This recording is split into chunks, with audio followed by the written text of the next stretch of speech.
Bueno, no sé. Perfecto. Saludos a todos y a todas. Bienvenidos al simposio Lugares, Espacios y Poéticas de las Memorias Colectivas. Mi nombre es Marcelo Luzi. Voy a moderar este primer panel que lleva por título Tiempos, Espacios, Lugares de la Memoria Social. Tenemos la suerte de contar con 3 ponencias. Lamentablemente la profesora Windy Cosme Rosario no va a poder acompañarnos, pero contamos con el doctor José Ana Sagasti, la doctora Marisa Ruiz Trejo y el doctor Carlos Pavón. Comienza este panel el doctor José Ana Sagasti. Para quien no le conozca, el doctor José Ana Sagasti es catedrático del programa de Sociología en el Departamento de Ciencias Sociales. Es especialista en Sociología Ambiental, en Estudios Americanos y en Teoría Social. Ha publicado varios libros también en conjunto con el profesor Mario Cancel y numerosos artículos acerca del problema ambiental y del problema de la sociología ambiental. Hoy nos va a hablar el doctor Ana Sagasti sobre poiesis, praxis y memoria social. José, tienes la palabra. Muchas gracias. Gracias, Marcelo. Bueno, comenzaré por decir que no soy realmente un especialista en asuntos de la memoria colectiva y social. Este ha sido un proceso donde he aprendido mucho sobre este concepto, aunque tiene orígenes, ¿no?, en la sociología de Durkheim y Holbach. Y lo que voy a presentar hoy es parte de un ensayo un poco más largo, así que no voy a cubrir todo lo que está allí, solo una parte de lo que me propuse originalmente. Bueno, comenzaré entonces. Es mediante un acto productivo, trabajo y técnica que producimos el mundo conocido, la ecúmene o tierra habitada. Agustín Berke se queja de que ha sido precisamente ese trabajo medial lo usualmente excluido de los estudios del paisaje, también apenas considerado en los esfuerzos para superar el impasse ecológico de nuestros días. Para él, dicha supresión del artificio humano, que fija como una expresión universal de la condición humana y que es constitutivo de todo medio humano, fue vislumbrado primero por Karl Marx en su análisis del fetichismo de la mercancía. Sin embargo, yo argumento que Marx no solo lo advirtió en su análisis de la mercancía, sino también en su crítica tanto del idealismo como del materialismo. Desde la perspectiva de la producción, de la filosofía de la producción, los seres humanos no solo nos adaptamos al medio ambiente, sino que lo hacemos nuestro transformándolo. Esta abstracción es lo que Paulo Freire llamó la humanización del mundo, refiriéndose a la saturación del medio ambiente con nuestra presencia, a cuando dejamos allí rastros de nuestras actividades. En ocasiones esa humanización no requiere una modificación mayor de la naturaleza, como cuando nos apropiamos de la pluma de alguna ave para usarla como adorno en un sombrero. Este es el ejemplo de Paulo Freire. Pero en otras, en particular cuando ocurre en el contexto de un acto productivo, sí requiere una alteración significativa de la materia, transformar la naturaleza. Para explicar esa transformación, Enrique Dussel recurre, basado en Marx, a 2 tipos de relaciones: las relaciones productivas y las sociales o prácticas. La relación productiva es la relación ser humano, naturaleza, producto. Es una relación técnica, un acto productivo que implica la transformación de la naturaleza, como dije anteriormente. Este acto productivo es poiesis. La otra relación, la práctica, es la relación ser humano-ser humano, que es un acto de un humano dirigido a otro humano. Este acto es praxis. La unión de estas 2 relaciones constituye a su vez una relación práctico-productiva, una relación económica. Esta es una relación ser humano-producto, ser humano. La poiesis requiere modificar la naturaleza. Esta producción de la naturaleza, como le llamó Neil Smith, es, como explica Dussel, una transformación en su sentido fuerte, cambiar la forma natural de las cosas reales y sin un valor inherente en objetos valiosos desde el punto de vista de su valor de uso. Implica además la subsunción, integración o internalización, tanto formal como real, de la naturaleza a la producción. Esta transformación es, por supuesto, histórica y contextual. Esto porque, aparte de ocurrir en un momento específico en la historia y en condiciones ambientales y materiales particulares, implica relaciones con la naturaleza que son socialmente estructuradas o organizadas, vinculadas a formaciones sociales también particulares y contingentes. Así, la exclusión del trabajo medial al que se refería Berke no se limita entonces a la supresión del acto productivo o poiesis, sino que implica además la exclusión de la praxis, lo que es asimismo la exclusión de la relación económica o de la estructura económica relacional. Esto no es únicamente excluido de los estudios de la construcción social de los paisajes y la naturaleza, sino inclusive de las aproximaciones intelectuales a los llamados sitios y lugares de la memoria. Sin embargo, esa relación económica que implica la unión de la poiesis y la praxis sí está presente en las memorias, rememorias y contramemorias de muchos grupos subalternos. Mi propósito hoy es precisamente explorar cómo algunos grupos figuran e incorporan historias políticas y económicas a través de sus memorias, tanto inscritas como incorporadas, de las relaciones productivas con la naturaleza y de las relaciones socioprácticas o de la relación práctico-productiva. Para esto me voy a referir a la memoria social de estructuras económicas relacionales en áreas rurales y silvestres. Aunque estos lugares son naturaleza producida, me referiré no tanto a la producción de estos lugares, sino a otras producciones que ocurren allí, como por ejemplo la producción de bienes agrícolas. Traer esa relación a la memoria es muchas veces traumático y doloroso. En los estudios de la memoria colectiva, el sufrimiento y el trauma se abordan con mayor frecuencia en términos de desastres naturales y tecnológicos y en términos de experiencias de guerra, masacres, tortura, genocidio, feminicidio, entre otras formas de violencia extrema, y de los que nos hablará también Carlos Pavón. Sin embargo, es un marco viable desde el cual examinar esa relación en términos de la explotación laboral y el trabajo forzado, como el caso, por ejemplo, de la Fanompoana en Madagascar. Es también útil para examinar la relación en términos de la desposesión, precarización y marginalización de ciertos grupos y de sus relaciones económicas a favor de otras, como ilustran el caso de las relaciones económicas de los nativoamericanos alrededor de la pesca del salmón en el noreste pacífico de Estados Unidos. Pero para propósitos de la presentación, solo me voy a enfocar en lo primero, es decir, la relación entre memoria social y trauma en el contexto de estructuras económicas relacionales caracterizadas por la explotación laboral y el trabajo forzado. No voy a poder discutir todos los ejemplos, así que voy a utilizar solo uno, que es el caso del trabajo forzado en Madagascar, que nos permite plantearnos las conexiones entre una estructura económica relacional, poiesis más praxis, y la producción de la memoria colectiva. Para ello, me referiré al estudio de la antropóloga Sarah Osterhout sobre el pueblo agrario de Imorona, que está situado en la bahía de Anton Hill, en el Mananara North, en el noreste de Madagascar. Esta destaca precisamente las conexiones entre la producción y el trabajo agrícola con el arte de cultivar la memoria colectiva. Como lo ilustran las historias del cultivo de palos de rosa, los árboles de clavo de olor y la vainilla, los agricultores malgaches conectan en su memoria colectiva los productos cultivados en sus campos mediante su trabajo o poiesis con trayectorias más amplias de historias y relaciones políticas y económicas. En la historia malgache, tanto durante el periodo colonial imperial como en el francés, la producción agrícola incluyó el uso generalizado del trabajo forzado, llamado allí Fanompoana.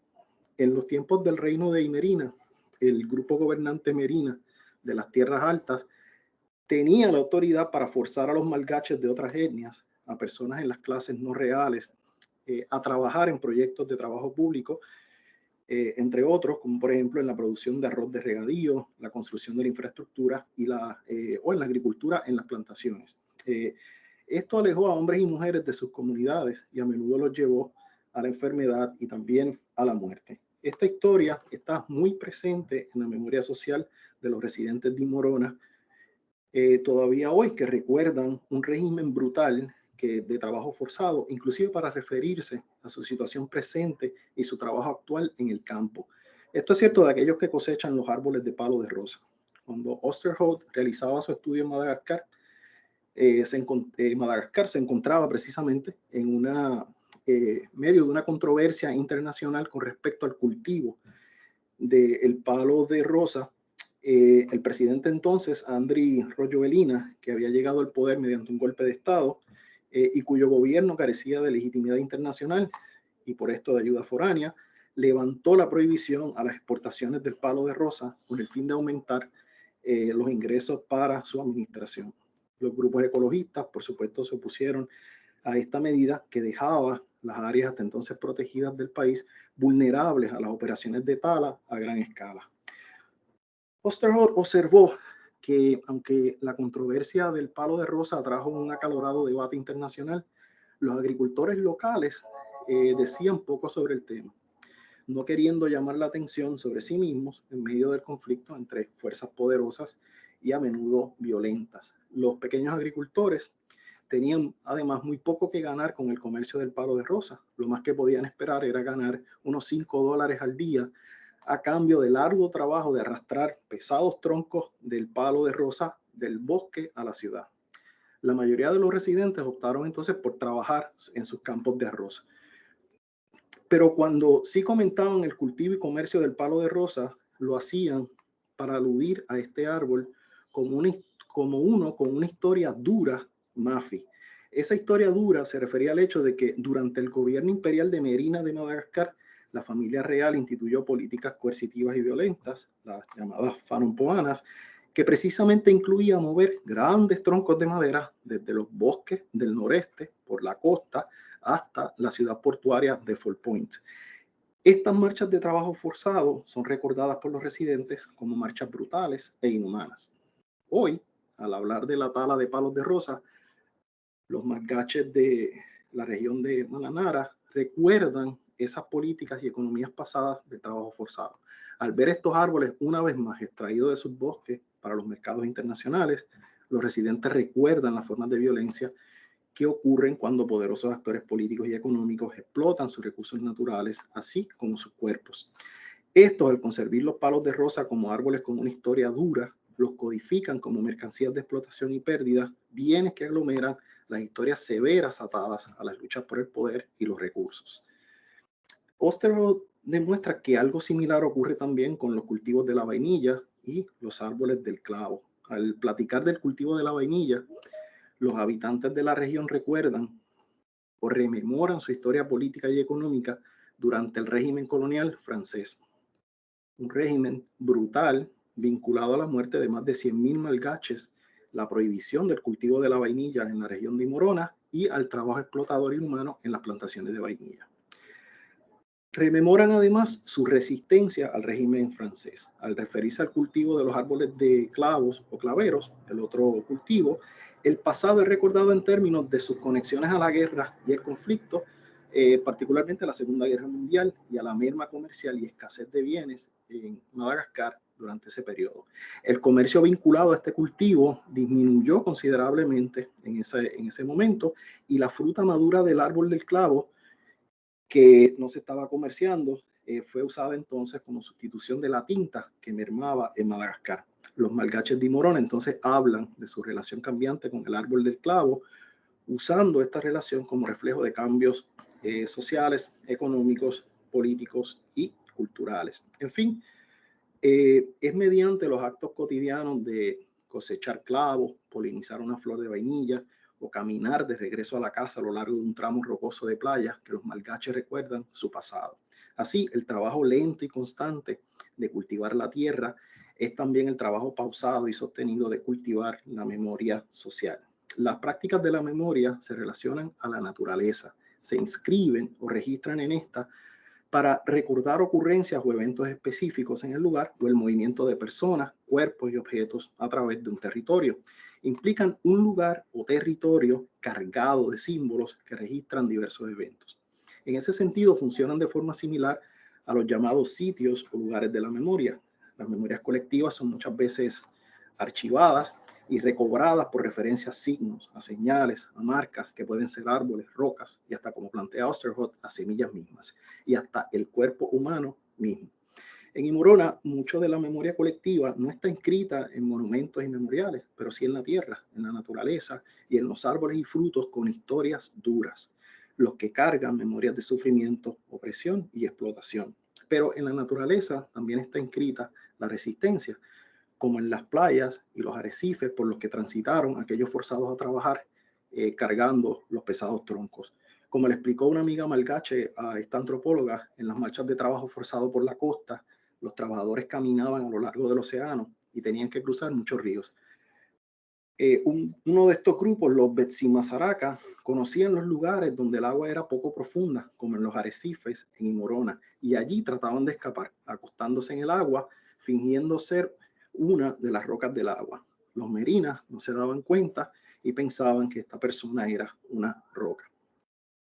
Pero no se trata únicamente de memorias inscritas o grabadas o recordadas a través de objetos o en la naturaleza, como en esas rocas. Se trata también de memorias incorporadas que abarcan las rutinas de la vida cotidiana de un grupo cultural que toma la forma de prácticas físicas o gestuales cuyos significados se forman a lo largo del tiempo como resultado de repeticiones frecuentes.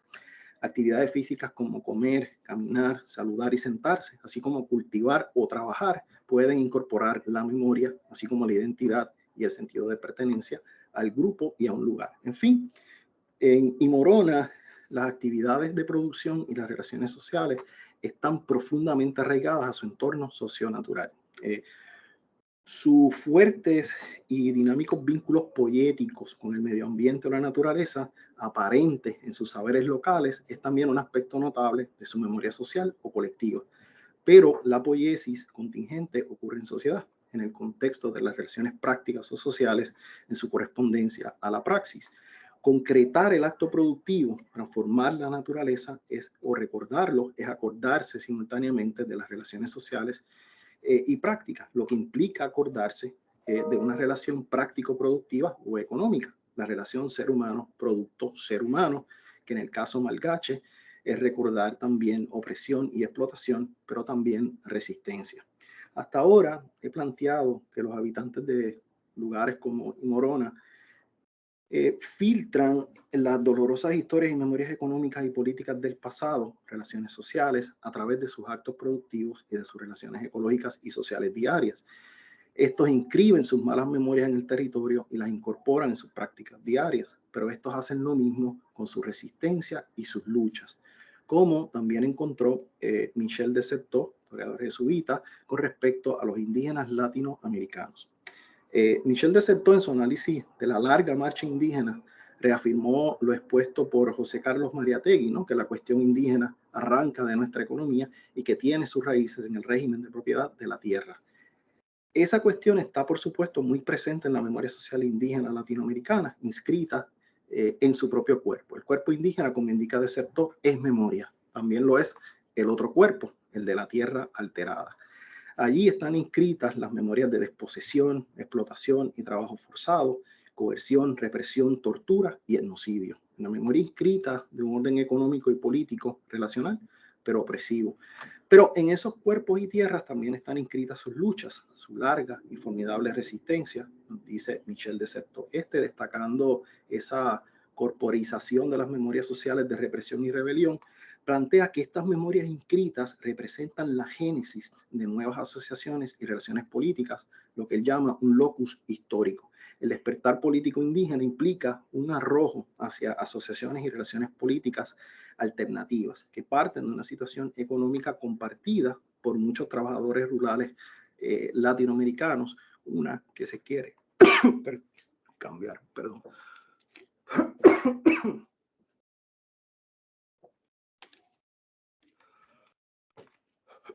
Pero el llamado indígena a la solidaridad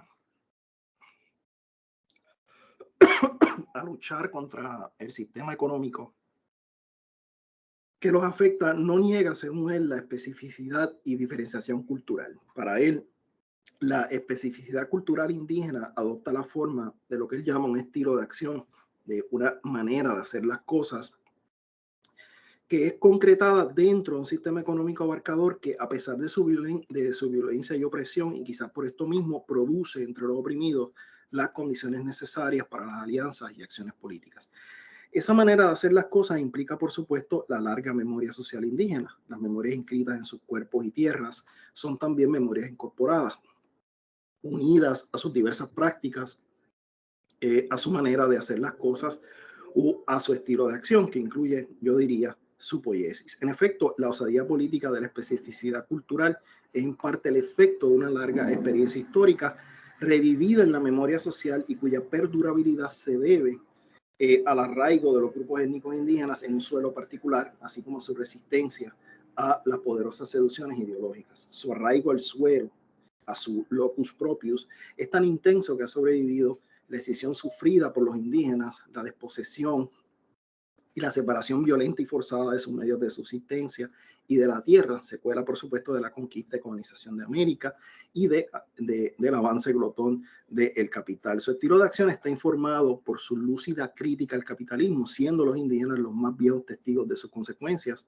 los que más experiencia han tenido con la brutalidad de ese sistema. Esa larga experiencia, o su memoria de esta, está muy presente en la acción social, política y económica indígena. Estos, de hecho, continúan retornando a su lugar propio de muchas formas, a sus hogares ancestrales, para reclamar su derecho a la tierra, al suelo común. Se trata de un formidable sentido de pertenencia, de un arraigo a la particularidad de un lugar, al lugar propio y común. Se trata, según De Certeau, de una ferviente alianza con el suelo mismo, con la naturaleza, una que cuestiona la relación occidental con esta. De hecho, los indígenas proponen una alternativa a la estructura económica relacional hegemónica, una que implica una poiesis distinta. En efecto, la valorización indígena de la naturaleza no permite reducirla a un mero recurso o materia prima inerte y maleable. La alternativa indígena también propone una praxis distinta, colectivista, colaborativa y cooperativista. Su propuesta, como ya expresé, está atada a la forma en que estos recuerdan y depuran su larga historia de opresión y de resistencia. Está también atada a su crítica de los silencios, de las omisiones y los olvidos respecto a esa historia de la memoria colectiva dominante. Me refiero a lo que Toni Morrison llama rememorar, que es cuestionar la coherencia narrativa de las memorias sociales dominantes e inclusive cuestionar y socavar la memoria y la historia dominante de los recordados, revelando la polifonía de voces, en particular las marginadas, oprimidas, olvidadas o silenciadas, algunas de estas disidentes o antifónicas. Ya casi termino. Al final, las memorias colectivas son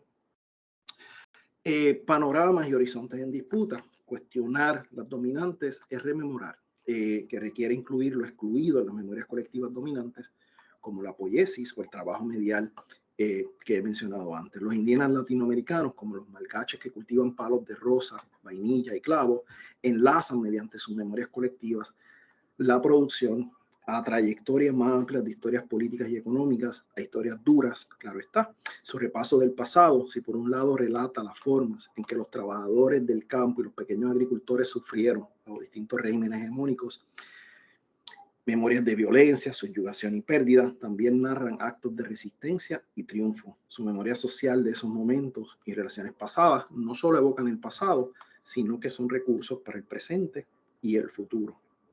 Con eso termino y me disculpo, espero que esto no sea un COVID. Gracias. Muchas gracias, José, y obviamente esperemos que no lo sea. Sumamente interesante y nos introduces en toda una problemática de la tierra, de la producción, de la acción humana sobre la tierra, sumamente interesante. Vamos a dejar siempre las preguntas y comentarios, las agrupamos al final para tener un debate, en este caso con las tres ponencias. Así que damos paso ahora a la doctora Marisa Ruiz Trejo, quien es profesora e investigadora de la maestría en estudios sobre diversidad cultural y espacios culturales, así como profesora invitada de la maestría de estudios culturales. Es ella investigadora y profesora de la Universidad Autónoma de Chiapas. Desde su investigación doctoral sobre radios, migraciones, se ha interesado por las epistemologías y teorías feministas, los estudios del racismo, la discriminación, las migraciones internacionales, las relaciones interétnicas, estudios culturales, la antropología de la globalización y transnacionalismo. Y ha publicado recientemente varios libros coordinándolos. Ahora, si no recuerdo mal, estos días incluso estaba presentando uno con los colegas de Guatemala. Y recientemente además ha sido galardonada con una beca de investigación Edmundo Gortman en Estados Unidos. Y hoy nos va a hablar sobre ciencias sociales, memoria de mujeres y feministas en Chiapas, Centroamérica y el Caribe. Marisa, muchas gracias por aceptar la invitación. Tienes la palabra. Muchas gracias, Marcelo, y nada más, ojalá que me puedas avisar con el tiempo para no pasarme a los 20 minutos, por favor.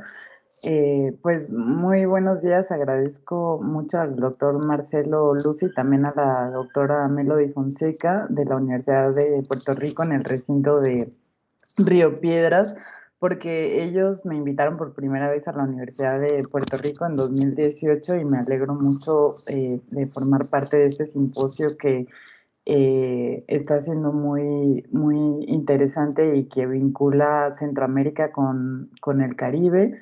Me alegra mucho también formar parte de este simposio y agradezco mucho también a José Ana Sagasti Rodríguez por la invitación y por estar ahora en el recinto de Mayagüez, que para mí pues es muy, muy importante también este vínculo entre Chiapas, Centroamérica y el Caribe, como ahora les voy a explicar. Y bueno, Marcelo ya les compartió un poco de lo que hice en mi doctorado y que estaba relacionado con otros temas, pero siempre también interesada en cuestiones relacionadas con la antropología de la memoria, y en los últimos años me he interesado en recuperar la historia de las mujeres y de las feministas en distintos campos disciplinarios, particularmente en la antropología y especialmente en la antropología feminista, como parte de las profundas transformaciones que ha experimentado la disciplina antropológica desde los años 70. En primer lugar, me gustaría mucho reconocer al grupo de antropología feminista Las del Fondo, que está integrado por Marta Patricia Castañeda Salgado, Mary Goldsmith, Montserrat Salas, Laura Valladares, Lina Rosa Berrio, porque con todas ellas hemos hecho un trabajo independiente desde hace más de 5 años y hemos ido configurando un espacio también interdisciplinario en el que han confluido distintos intereses teóricos, metodológicos y propuestas académico-políticas de una disciplina en donde hemos querido reflexionar por una parte sobre el feminismo y cómo los feminismos han hecho aportes a la renovación de conceptos, de categorías, de aproximaciones epistemológicas, de reflexiones metodológicas, de dilemas éticos específicos, pero también cómo la antropología ha podido hacer ciertas contribuciones a los feminismos a través de sus métodos de registro y de documentación. Entonces, bueno, creo que Marcelo ya tiene ahí la presentación, entonces le pido si puede poner la siguiente diapositiva por contarles un poco y hacer también un ejercicio de memoria. Decirles que yo nací en Chiapas, México, en la frontera sur en la frontera con Guatemala, en una ciudad que se llama Tuxtla Gutiérrez. Si puedes pasar a la siguiente.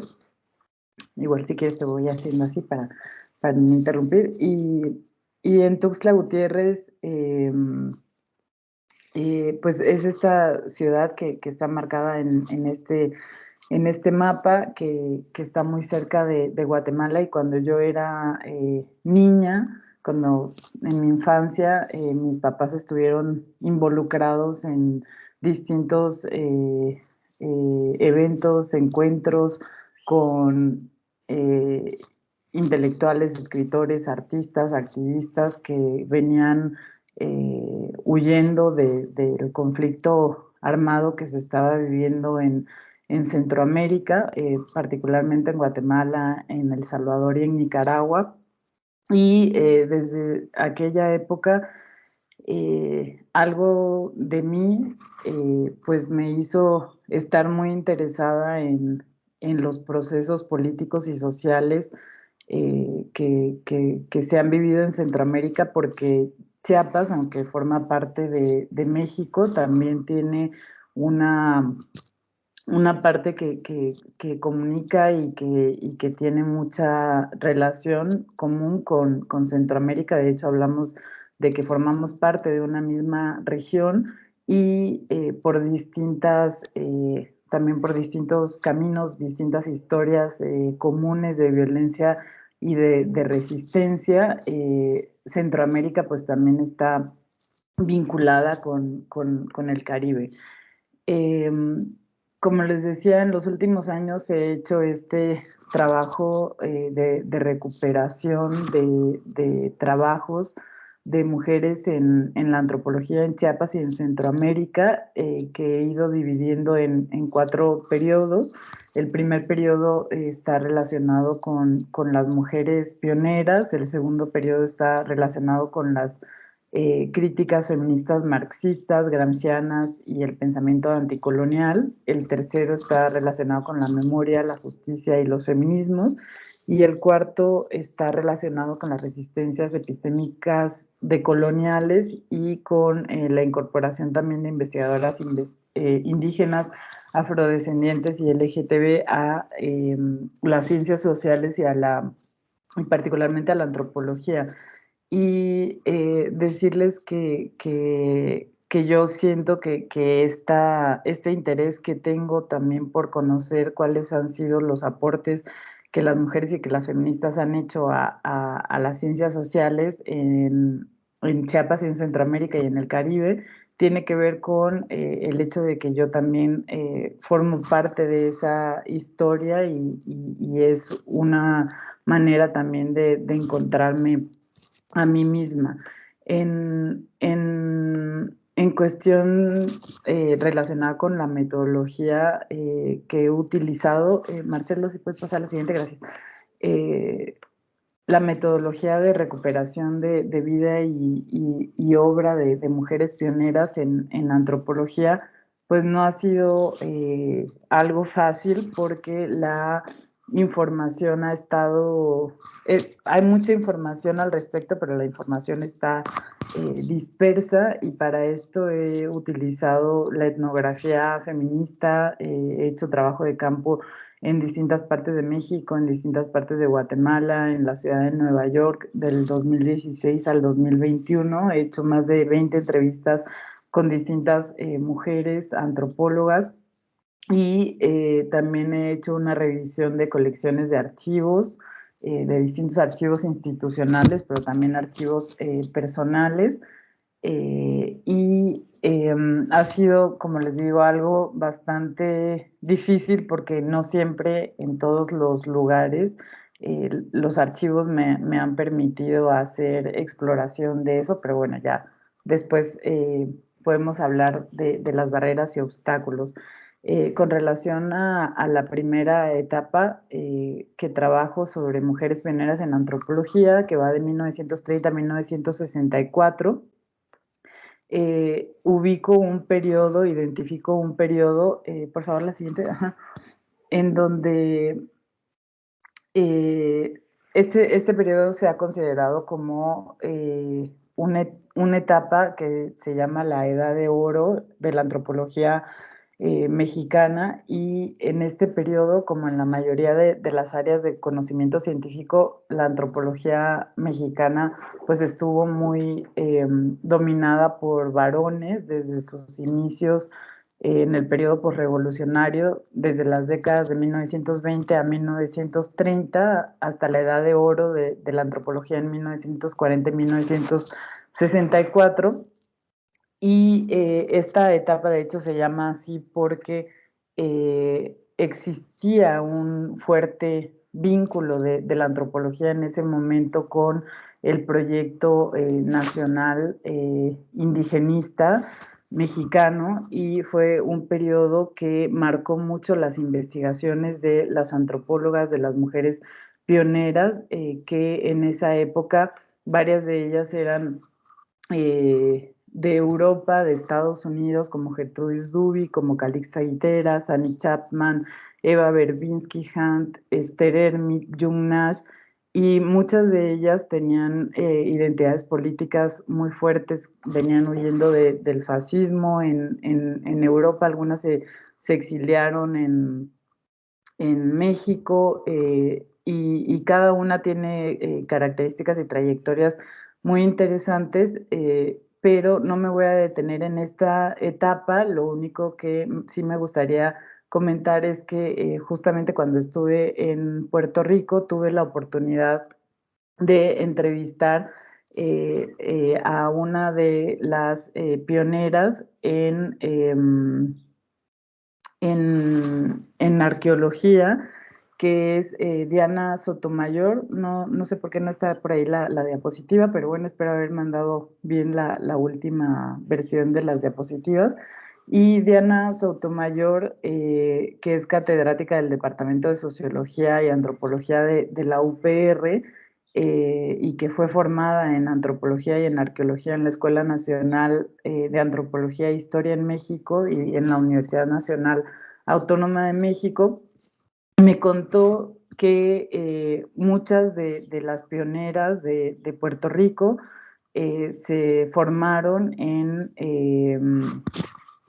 México, y esa es una línea de investigación que actualmente está abierta en estos estudios de recuperación de la vida y de la obra de las mujeres en las ciencias sociales en Chiapas, en Centroamérica y en el Caribe. Y no quería dejar de mencionar a Diana y los trabajos que hizo sobre estudios en arqueología en Mesoamérica, que me parecen muy importantes. En la segunda etapa, si podemos volver a a la diapositiva anterior, a la siguiente, a la de las críticas feministas marxistas, el pensamiento gramsciano y anticolonial. Esta es la segunda etapa o periodo que trabajo, que va entre 1964 y 1968, en donde he ubicado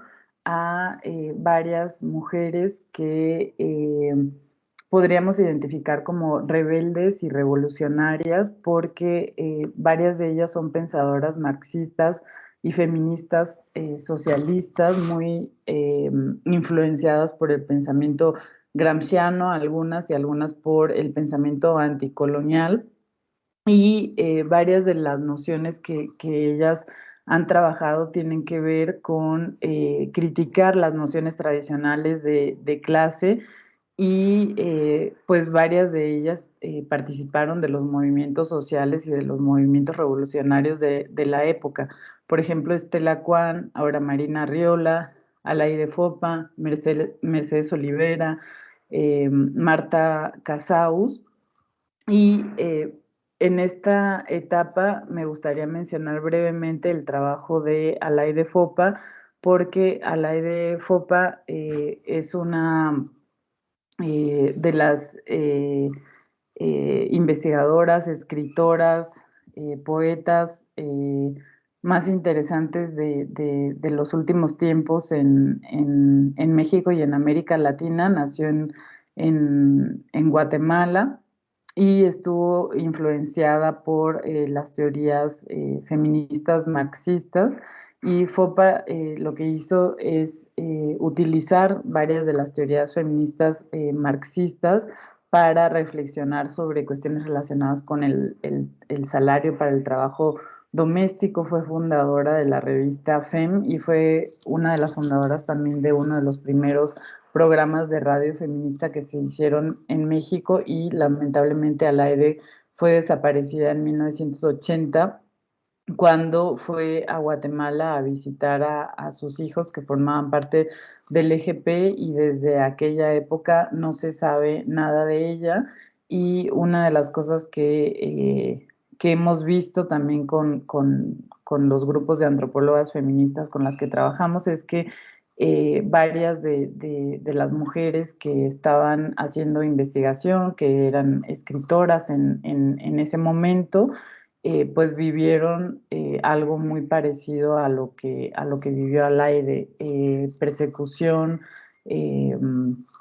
tortura, violencia sexual sistemática, y en casos pues más tremendos como el de Alaide, desaparición e incluso asesinatos. La siguiente, por favor.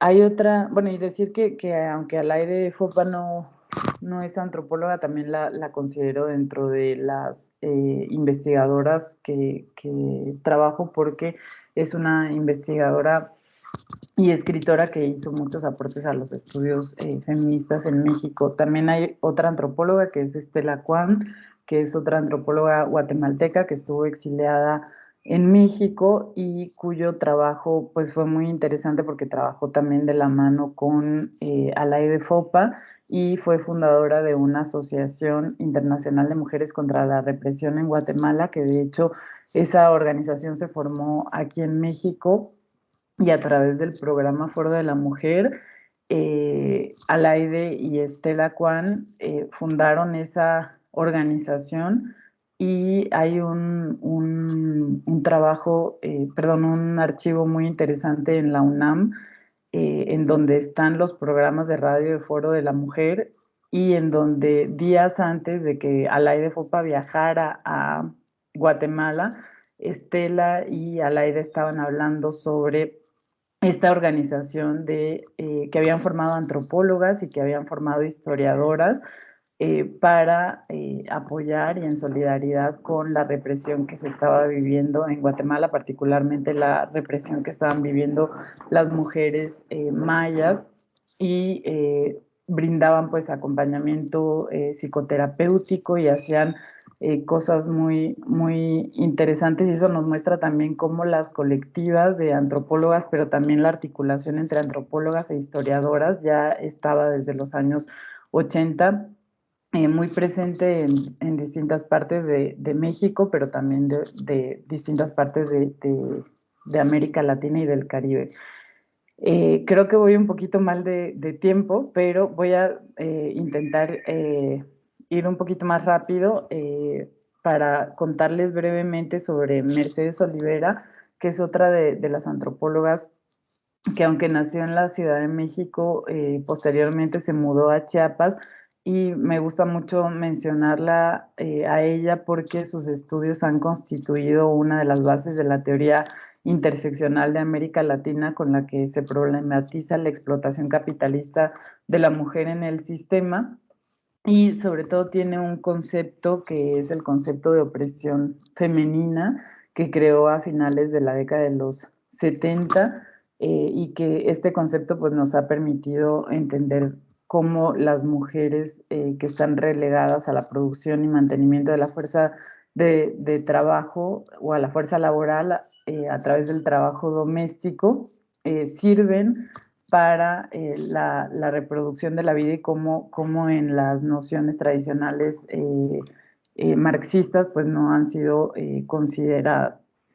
Mercedes Olivera también ha estado implicada en movimientos revolucionarios, y ahí vemos también cómo pues las mujeres en las ciencias sociales, las feministas en las ciencias sociales en esta región también formaban parte de los procesos políticos y sociales de la época, que de hecho en este segundo periodo están muy vinculados con pues ese involucramiento de muchas de ellas en los movimientos revolucionarios.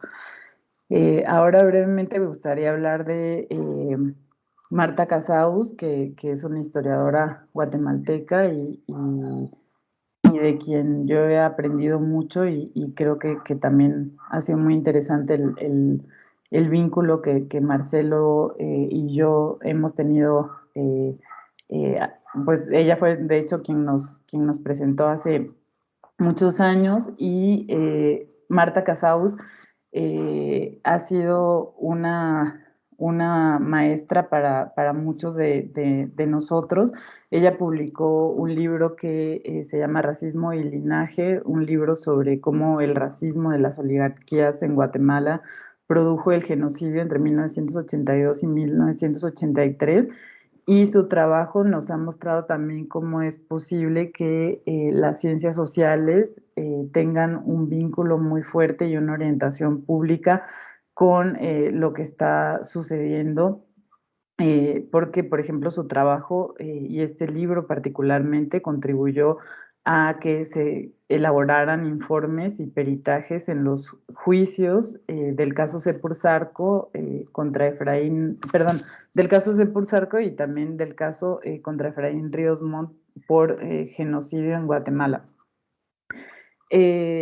Otra de las antropólogas muy interesantes que podemos también recuperar su trabajo es Valda Barrios, que fue una antropóloga socialista y feminista nacida en Ciudad de Guatemala, que lamentablemente falleció el año pasado y nos dejó con el corazón roto a muchas. A Valda yo la conocí, de hecho, también durante mi infancia en esos encuentros que organizaron mis papás y mi familia. Y Valda pues fue fundadora de la revista Ancetic, del taller y de la revista feminista, que fue una de las primeras revistas feministas aquí en Chiapas, y su trabajo ha contribuido enormemente a entender la violencia contra las mujeres indígenas y campesinas en Chiapas, en Guatemala, y en toda América Latina, y ha hecho trabajos muy importantes sobre justicia reproductiva para niñas y también sobre la represión contra las comunidades LGTB. Y decirles que pues varias de estas antropólogas, historiadoras, científicas sociales, hicieron aportes interesantísimos, hay conceptos, hay metodologías, hay ideas muy importantes que han traído y que se necesita pues hacer un trabajo mucho más profundo para seguir recuperando toda la producción tan interesante que han hecho muchas de ellas. En este periodo sobre memoria, justicia y feminismos, me gustaría hablar brevemente sobre el caso de Mirna Mack, que fue otra antropóloga guatemalteca, que fue fundadora de un centro de investigación independiente en Guatemala que se llama Avanzo, en donde trabajan investigadores que también son colegas y amigos como Marco Chivalam y Lucía Bonilla, Clara Arenas, con quienes acabamos de publicar un libro que mencionaba hace un rato Marcelo. Y bueno, Mirna Mack trabajó con población desplazada por el conflicto armado interno en los años 90 y en esta época por denunciar lo que estaba sucediendo y también lo que sucedió durante la época del conflicto interno armado, fue asesinada enfrente de hecho de este centro de investigación de Avanzo. Y la historia de Mirna nos ayuda a comprender cómo muchas de las investigadoras que han estado implicadas en las ciencias sociales en esta región han tenido una trayectoria muy importante de producción de conocimiento comprometido y lamentablemente pues han terminado en situaciones muy trágicas y terribles, como el caso de Mirna. El caso de Yolanda Aguilar es otro caso muy interesante de una antropóloga guatemalteca que fundó un centro de investigaciones y de formación que es el Centro Canil, y tanto Avanzo como Canil pues son centros de investigación que nos muestran también el compromiso con lo que está pasando, y particularmente me gustaría mencionar de muchas de las cosas que ha hecho Yolanda, su experiencia política de trabajo sobre la memoria histórica a través de los testimonios de mujeres sobrevivientes y que vivieron violencia sexual durante el conflicto armado, porque esta también es una particularidad y una singularidad de muchas de las científicas sociales de Chiapas, de Centroamérica y del Caribe, el compromiso también con las mujeres, y el compromiso también articulado de sus propias experiencias con los trabajos de recuperación de los testimonios de mujeres sobrevivientes de los conflictos. En esta etapa también identifico el trabajo de Irma Alicia Velázquez Nimajtú, que es una antropóloga maya quiché y que fue la primera mujer maya quiché en recibir un doctorado un doctorado en antropología por la Universidad de Austin, Texas. Ella ha hecho interesantísimos trabajos como este libro titulado La pequeña burguesía indígena comercial de Guatemala, en donde hace también una reflexión sobre su propia familia, y este libro sobre pueblos indígenas, Estado y lucha por la tierra en Guatemala. Y quiero decir que también el trabajo de Irma Alicia ha sido un trabajo muy comprometido con las comunidades mayas sobrevivientes del genocidio, porque también ha participado en distintos peritajes. Cierro ya con la última etapa, en donde encontramos resistencias epistémicas y decoloniales mucho más marcadas en el año 2000, entre el año 2000 y 2021. Y de verdad que no sé qué fue lo que pasó con las diapositivas, porque aquí quería mencionar dos cosas rápidamente.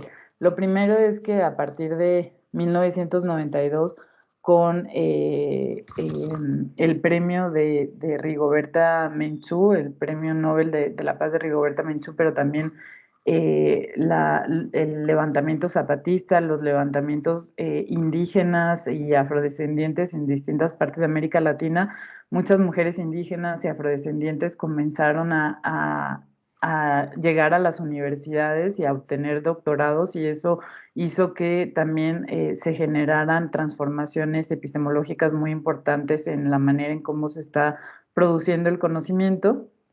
Y cuando estuve en Puerto Rico tuve la oportunidad de entrevistar a Bárbara Abadía Rechat, que es una antropóloga también por la Universidad de Texas, y que ha estado trabajando sobre racialización en Puerto Rico a través de la música, del Caribe hispano, de la diáspora africana, de los latinos en Estados Unidos.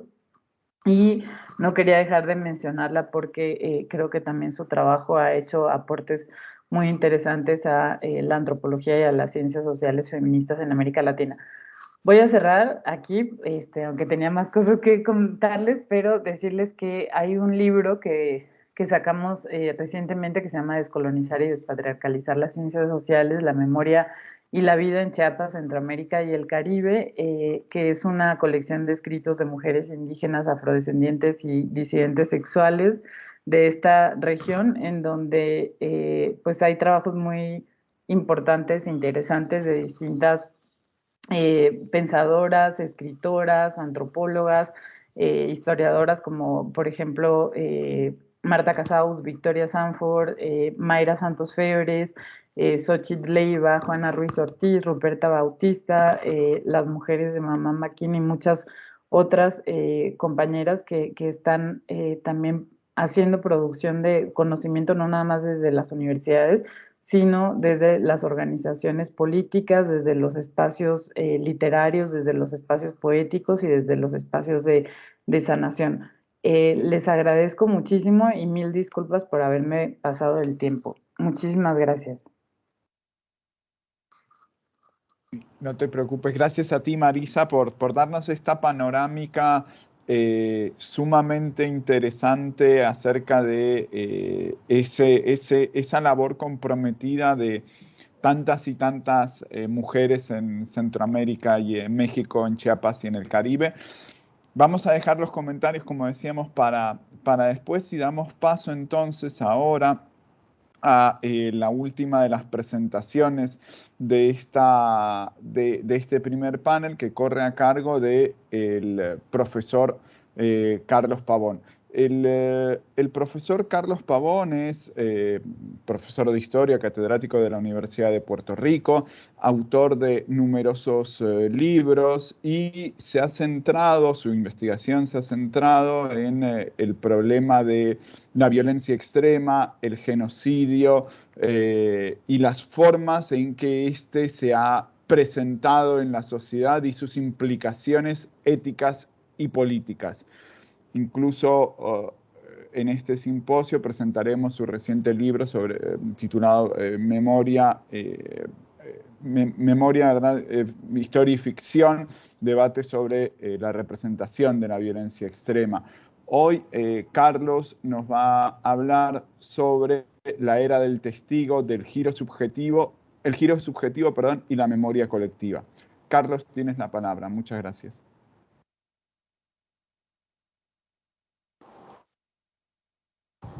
Buenos días, ¿me escuchan? Acá.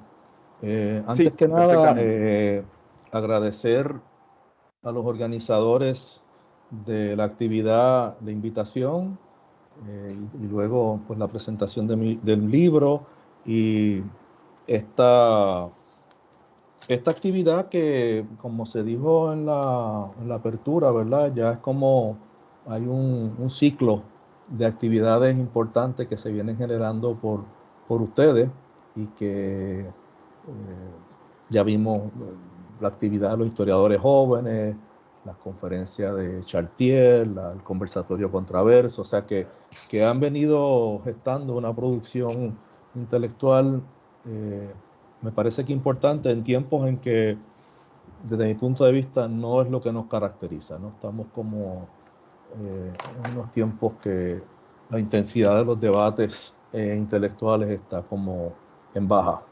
Así que le agradezco mucho este esfuerzo constante y persistente de producir este tipo de foros, ¿no? Necesario. Lo que voy a leer es un fragmento o una condensación de uno de los capítulos del libro que se va a presentar más adelante, lo cual quiere decir que es una condensación de un capítulo de un libro, es decir, bueno, pues es una parte pequeña de un todo, de un debate muy complejo que estamos aquí abordando. Así que con eso comienzo. Uno de los aportes más significativos en la representación historiográfica de la violencia extrema ha sido la emergencia de la era del testigo, que según Annette Viviorca, privilegia la utilización de testimonios de sobrevivientes de acontecimientos traumáticos. Se puede argumentar que antes de la Segunda Guerra Mundial, la figura del testigo era casi inexistente, tanto en la historiografía como en la esfera pública. Había personas desplazadas, refugiadas, sobrevivientes y víctimas, pero no testigos. Es a partir del juicio de Adolf Eichmann, celebrado en Jerusalén en 1961, que se produce un cambio gradual que da el traste con la invisibilidad e imaginación del testimonio y el testigo. Este cambio coincidió con la transformación del Holocausto en el acontecimiento paradigmático del siglo XX. El siglo pasado, a su vez, fue interpretado después del fin de la Guerra Fría como un siglo de totalitarismos, genocidios y matanzas, y la víctima se convirtió en su figura central. Esta figura, la víctima, ocupó una centralidad sin precedentes en la esfera cultural y política, particularmente en las sociedades sacudidas por acontecimientos de extrema violencia. La era del testigo entonces ha transformado a los testigos, y aquí es que viene, ¿verdad?, una cuestión que hay que emparentar, /víctima, porque se empieza a hacer una homologación entre testigo y víctima.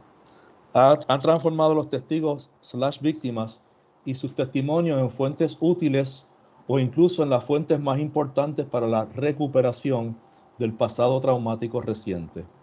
Esta época, por consiguiente, ha sido marcada por la subjetividad, la memoria y por el llamado deber de la memoria, como se manifiesta en la proliferación de museos, monumentos, memoriales, conmemoraciones y otras actividades relacionadas.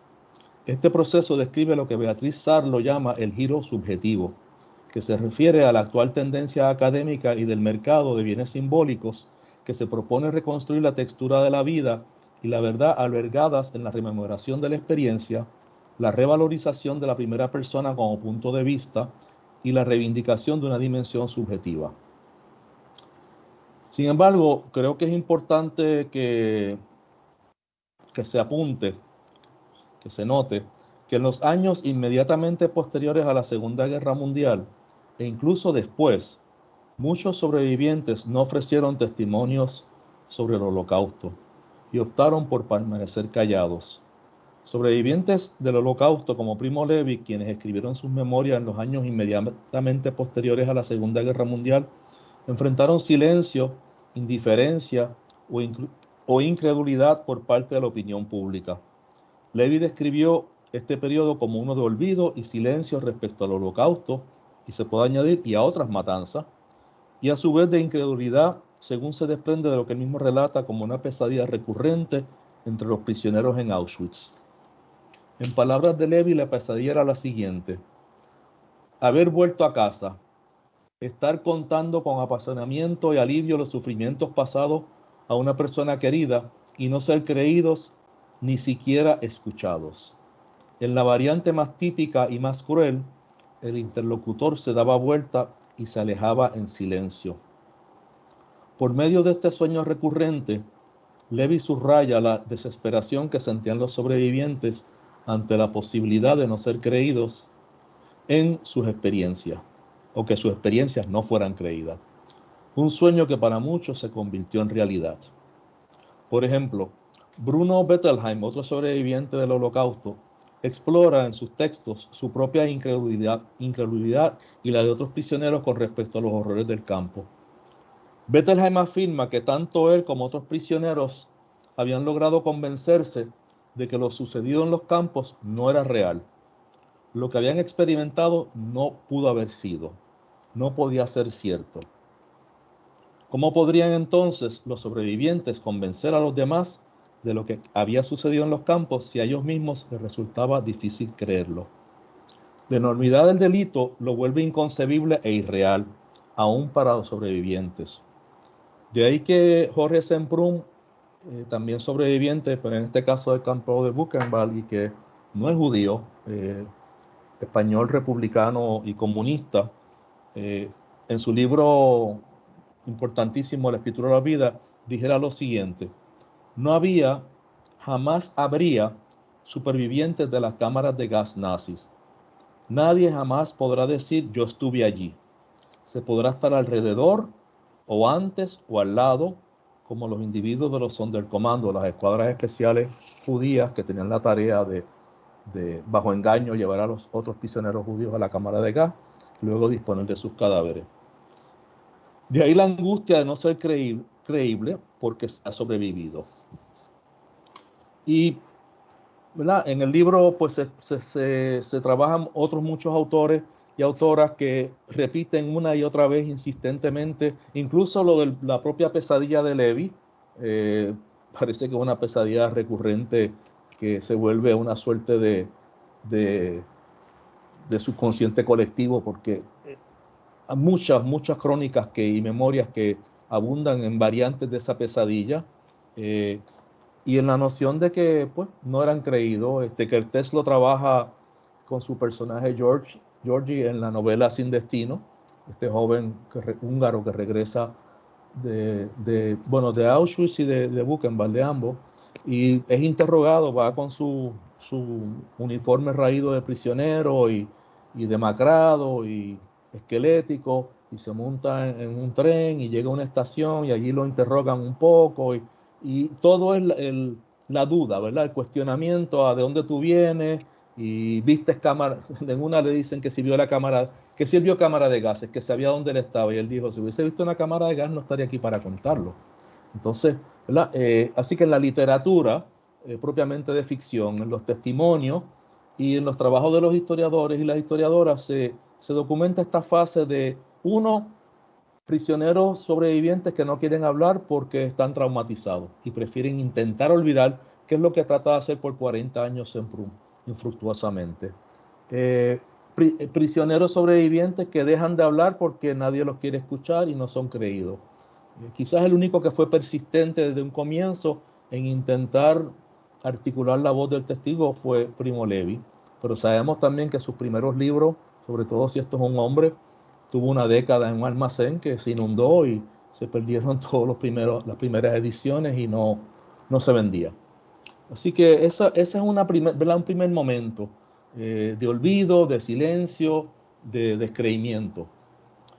A pesar de todo esto, con el paso del tiempo, los testimonios de los sobrevivientes adquirieron un rol crucial en la batalla contra la negación y el olvido de los asesinatos en masa y contribuyeron al conocimiento y a la comprensión del fenómeno de la violencia extrema. Para Levi y otros intelectuales, los testimonios son fuentes primordiales que permiten aproximarnos a la verdad sobre los campos de concentración nazi. No obstante, Levi mismo advierte que estos deben ser leídos críticamente debido a que los prisioneros estaban sometidos a condiciones de vida infrahumanas que les dificultaban conocer lo que ocurría en la totalidad del lager.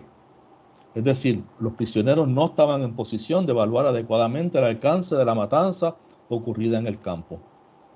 Uno de los obstáculos para que se empezaran a reconocer la importancia de los testimonios fue el problema de la fiabilidad de la memoria.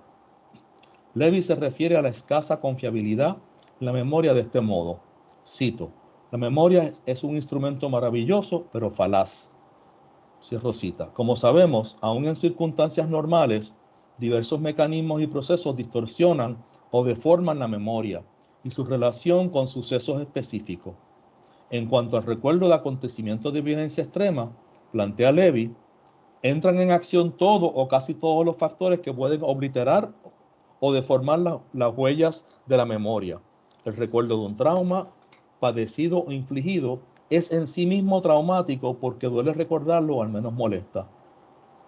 Entonces, Levi no es que trabaje la teoría del trauma, ni que trabaja teóricamente la noción de la memoria y sus distorsiones, pero está consciente de que las condiciones extraordinarias que padecieron los que sobreviven, intentan relatar la experiencia, pone un peso mayor en el problema de la confiabilidad de la memoria. Ya otros historiadores como Dominic Lacapra y otra serie de intelectuales han trabajado el problema ya teórico y metodológico desde el psicoanálisis de qué implica una memoria traumática, cómo se rompe la capacidad de simbolizar y de producir significado y por qué esa memoria surge cuando surge de manera tardía y con unas lagunas y unos huecos y unos olvidos significativos. Pero no por eso, ¿verdad? No por la negación, la represión o la distorsión de la memoria, no significa que ella deba ser descartada, ¿verdad? Esa es la propuesta que hacen entonces otra serie de historiadores, Elizabeth Jennings, Marina Franco, Florencia Levin en Argentina, Elso Traverso, toda una cantidad de gente que trabaja la historia reciente de pasados traumáticos, coinciden, aunque desde distintas perspectivas metodológicas, que eso es un reto, que eso no significa que eso que acabo de plantear del problema particular de la memoria traumática, ya está el problema de la memoria en general, ¿verdad? Individual, colectiva, fuerte, débil, todas las posibles permutaciones de la memoria. La traumática plantea unos problemas epistemológicos y metodológicos particulares, pero eso no significa que se debe descartar. El reto es trabajar las lagunas, trabajar los huecos, trabajar las fisuras, trabajar los olvidos y ver, ¿verdad?, qué sentido se puede producir, porque después de todo la memoria lo que es una forma, ¿verdad?, un discurso que intenta construir sentido sobre el pasado, al igual que la historia, pero obviamente son discursos paralelos en tensión a veces y que se complementan en otras. Entonces la propuesta no es el descarte, la propuesta es la elaboración crítica de la memoria, trabajar con ella y trabajar precisamente en esos espacios que son grietas, fisuras y huecos, porque ahí se puede producir, la plantea por ejemplo Elizabeth Jelling, algo realmente nuevo, ¿verdad? Ahí puede emerger algo que no está en los documentos y que inclusive no está apalabrado por los testigos. Entonces, sin embargo, ¿verdad? Lo que aconteció muy al comienzo de esto que se llama la era del testigo y que continúa, aunque debilitado, es una cierta resistencia de la historiografía como disciplina y de historiadores importantes en particular. Entre los historiadores que han resistido elaborar y trabajar críticamente con los testigos y con los testimonios y la memoria, podemos mencionar a Eric Hobsbawm, a Lucy Davidowitz, a Raúl Hilberg, entre otros. Estos historiadores e historiadoras han mantenido una pronunciada y excesiva objetivación característica de los códigos metodológicos tradicionales de la historiografía, que los lleva a desconfiar, y yo podría añadir aquí como radicalmente, ¿verdad? Porque el propio Levy ya dice, hay que desconfiar y hay que trabajar, pero aquí es una desconfianza radical. A desconfiar de la fidelidad y la veracidad de los testigos y que reducen los testimonios en todo caso a fuentes complementarias de otras fuentes documentales más autorizadas. Es decir, es un tipo de prueba desde el punto de vista estrictamente metodológico. Si se quiere incorporar un testimonio a un trabajo historiográfico, tiene que estar verificado y suplementado por documentación escrita. Es decir, el testimonio oral o el testimonio escrito en primera persona no se sostiene por sí mismo, ¿no? Porque tiene que haber un problema de corroboración y no importa entonces que haya para estos historiadores, digamos, una colección, ¿verdad? Una muestra densa de testimonio. El descarte viene porque hay una fijación con la documentación escrita, que sabemos que en los casos de la violencia extrema, en los casos de México, Guatemala, El Salvador, Argentina, Chile, suma y reste, ¿verdad? Esa evidencia documental no existe, ha sido destruida o se ha intentado destruir. Ella estaba hablando, ¿verdad?, de la dificultad de los archivos, Marisa, y cuando estaba vivo el amigo y colega Juan Hernández, que pues, murió trágicamente muy temprano, invitó a la historiadora que produjo el trabajo que se llama Paper Cadavers sobre esta documentación del aparato de seguridad del Estado guatemalteco que se encontró en un sótano inundado y la labor social de recuperar y reconstruir esa documentación que eran las fichas, ¿verdad? Las fichas de la supuesta subversión en Guatemala, porque eso es lo que ocurre con esta documentación. Entonces, depender exclusivamente, como pretenden esto, por lo menos los autores que cito en sus nombres, en la documentación escrita, es no reconocer primero que esa documentación está hecha por el Estado que lleva a cabo la violencia y que ese Estado se encarga de encubrir y que obviamente es insuficiente por demás, aparte de que no puede transmitir ya la subjetividad, la experiencia de quien atraviesa esa violencia. Para estos historiadores, la memoria o el testimonio, lo que acabo de decir, ¿verdad?, se tiene que someter a la corroboración de los testimonios escritos y orales, tienen que ser corroborados con fuentes documentales, y si estas fuentes no existen, entonces el testimonio es excluido. O el caso famoso de la señora anciana, que citan varios autores, Doris Lau, psicoanalista que sobrevivió como en su infancia el Holocausto, y después Dominique Lacapra. Esta señora que la Universidad de Yale está haciendo una compilación para su colección audiovisual de memoria del Holocausto y están entrevistando a sobrevivientes, y la señora de manera muy desapasionada empieza a hacer su relato, hasta que de repente en la descripción que hacen Doris Lau, que estaba presente en la reunión, la señora entra, se activa, coge pasión, se agita y comienza a describir el momento de la sublevación de un Sonderkommando, el último Sonderkommando en Auschwitz, que intenta hacer una sublevación, y ella dice que hacen estallar 4 chimeneas de los crematorios. Entonces, cuando ella termina su testimonio, cuando pasa la descripción, que ella, ella revive el momento, que es parte de la memoria traumática, ese revivir, ¿verdad? Esa repetición compulsiva del evento, pues los historiadores, los psicoanalistas, las personas presentes para tomar la decisión de qué incorporar y no incorporar a la colección de Yale, proponen descartar su testimonio porque históricamente y fácticamente solamente fue destruida una chimenea, no 4. Y que eso incurre en error, su testimonio incurre en error, y que incorporarlo significa que si una parte de su testimonio es incorrecto, puede ser incorrecto la totalidad o otras partes, y eso no solamente afecta el testimonio de ella, sino que puede crear condiciones que favorezcan al discurso negacionista. Entonces, claro, ahí Doris Lau y otras personas argumentan que el asunto importante de este testimonio no es lo fáctico, sino es la subjetividad y cómo esta señora recuerda, ¿verdad?, su experiencia, aunque esté distorsionada. Lo que importa es su recuerdo, cómo ella lo construye, cómo ella entiende que lo vivió. Pero esa es la tensión, o una de las tensiones que existe todavía el día de hoy, ¿verdad? Igualmente, la memoria no es fiable respecto a, o sea, muy difícilmente Levi puede dar un testimonio certero de cuántas personas iban en el vagón del tren con él, cuántas llegaron vivas, de dónde procedían, ¿no? Esta cuestión cuántica de la deportación hacia Auschwitz. Sin embargo, y eso está en los documentos nazis, sin embargo, los documentos nazis no pueden hablar del frío, de la sed, del hambre, del dolor, del miedo, ¿no?, que sí transmiten entonces las memorias de los que pasaron por esa experiencia. Y ahí es que está un poco la tensión entre un discurso y otro.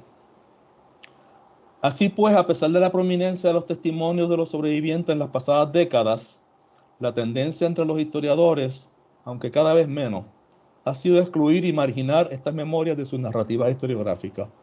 Esta perspectiva historiográfica, junto al silencio, olvido e incredulidad, aportó a la invisibilidad inicial del Holocausto y de otros procesos de violencia extrema, ya que complica conciliar las fuentes de documentación, posiblemente las principales y las más ricas, es decir, los testimonios, con las preocupaciones historiográficas tradicionales, como la veracidad de la fuente y testigos.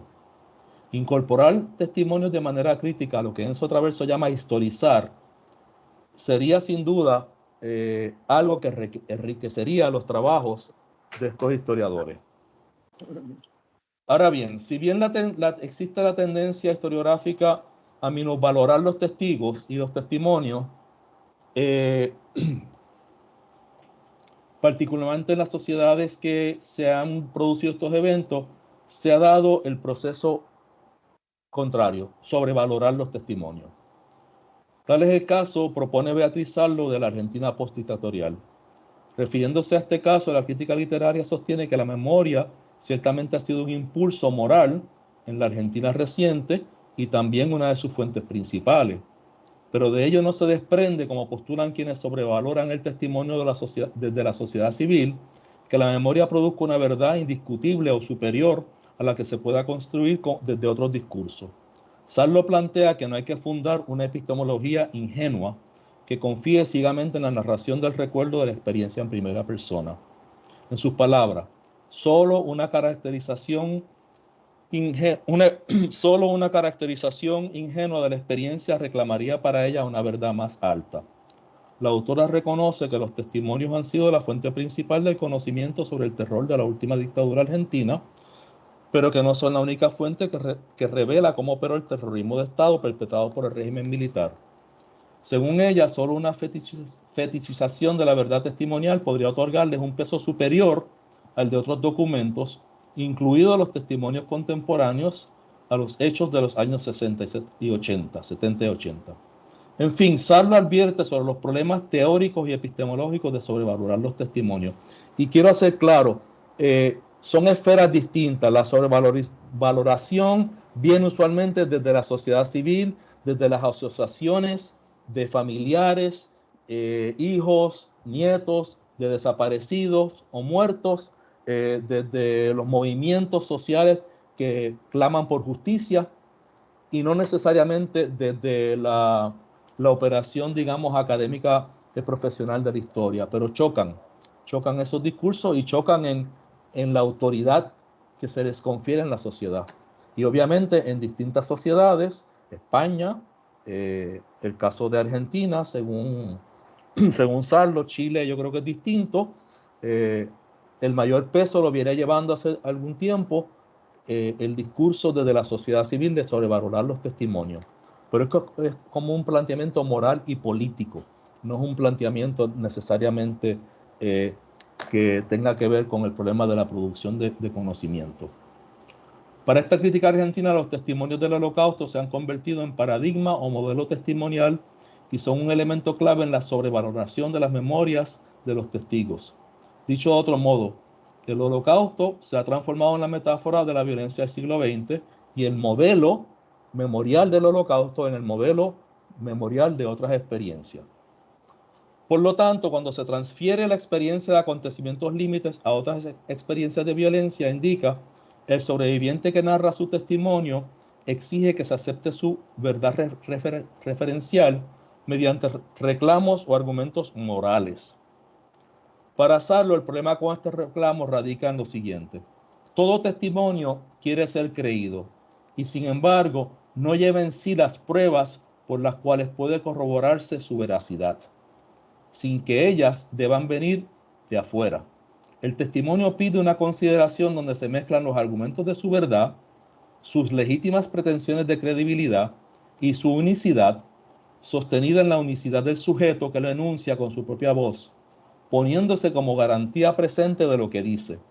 El testimonio, por su autorrepresentación como verdad de un sujeto que reclama su experiencia, pide no someterse a las reglas que se aplican a otros discursos de intención referencial, alegando la verdad de la experiencia cuando no habla del sufrimiento, que es lo que precisamente necesita ser examinada. Este reclamo constituye el núcleo fundamental del problema de la sobrevaloración de los testimonios, pues esa construcción discursiva implica no someter el testimonio a un examen crítico, lo exime, en palabras de Sarlo, de someterse a las reglas que se aplican a otros discursos de intención referencial. Ahí radica el estatuto privilegiado que la tendencia a la sobrevalorización ha otorgado al testimonio, que se fundamenta en lo que Sarlo llama la epistemología ingenua de la experiencia. Ella da unos ejemplos de unos textos de personas que pasaron por los campos de concentración en Argentina y que exploran otras formas de narración que no son primera persona, pero no voy a entrar en ello, solamente lo que ella dice, que estos trabajos, y particularmente menciona el de Calveiro, que se llama Poder y Desaparición, de Pilar Calveiro, que narra su experiencia de la cárcel, pero en tercera persona. Dice, estos textos proponen una modalidad argumentativa que no parte ni de la verdad del testimonio ni de la condición moral de la víctima. Para ella, estos trabajos presuponen una distancia crítica y analítica de los acontecimientos porque no privilegian la narración en primera persona ni la subjetividad de los autores, aunque otorgan importancia a cuestiones teóricas y analíticas y a las referencias empíricas. Entonces, vemos aquí la tensión, ¿verdad? Una tendencia fuerte en la historiografía de excluir o minimizar o subvalorar los testimonios, y en otros casos, según, ¿verdad?, algunos críticos, una sobrevaloración desde la sociedad civil de los testimonios por su peso moral y político en la transición hacia la democracia. Entonces ahí, ¿verdad?, desde espacios distintos y discursos distintos vemos unas relaciones de tensiones importantes. A pesar de las importantes diferencias... Carlos, sí. como ir 2-3 minutos como sí, para ir ya cerrando y que nos quede tiempo para el debate. Me queda una página. Perfecto, okay. Disculpa. Sí, no, tranquilo, es que no estoy viendo. Entonces, voy a concluir.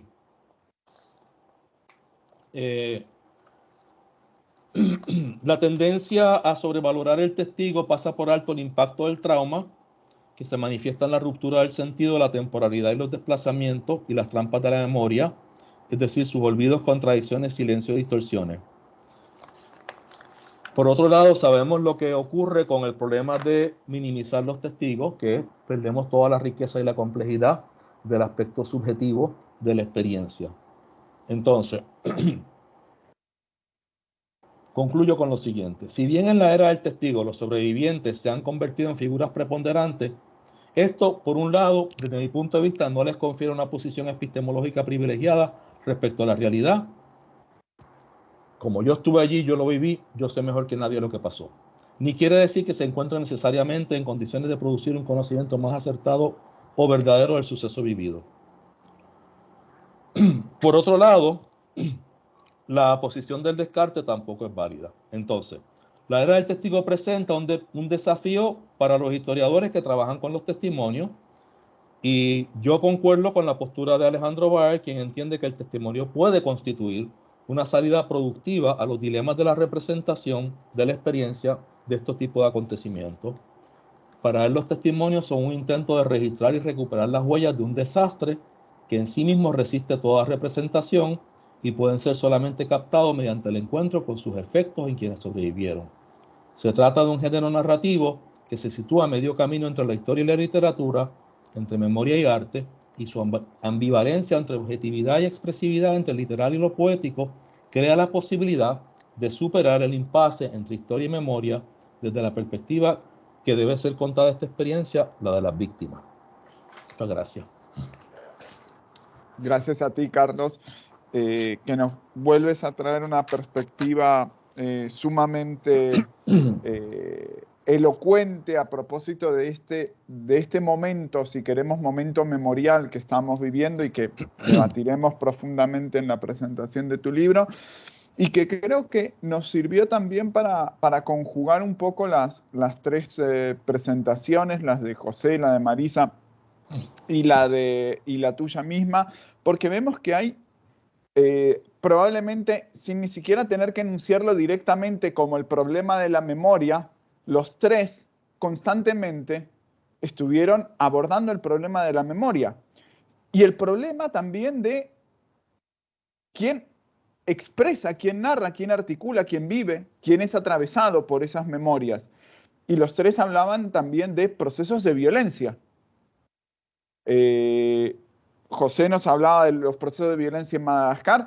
Marisa nos habló específicamente de estos procesos de violencia de las mujeres desde el origen de las antropólogas, y podemos ver ahí cómo nos hablaba de Anaida Fopa, desaparecida, de Mirna, asesinada en 1990,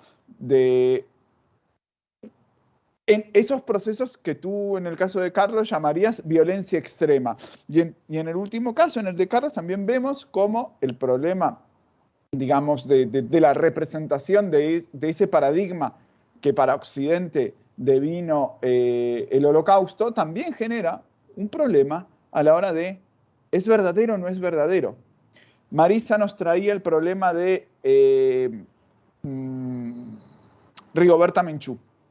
Si nosotros pensamos en la posterior crítica al relato de Rigoberta, no es porque no fuera verdad, sino porque no corresponde al parámetro occidental de verdad. ¿Cómo está hablando alguien que no lo vio? Pero está hablando desde otra cosmogonía, desde otra visión. Y esto nos puede remitir incluso a Vargas Llosa y el problema de la Comisión de Verdad en Perú, y cómo no se preocupó de que la gente que él entrevistó o que mandó que entrevistaran ni siquiera hablaban español y no entendían lo que le estaban preguntando.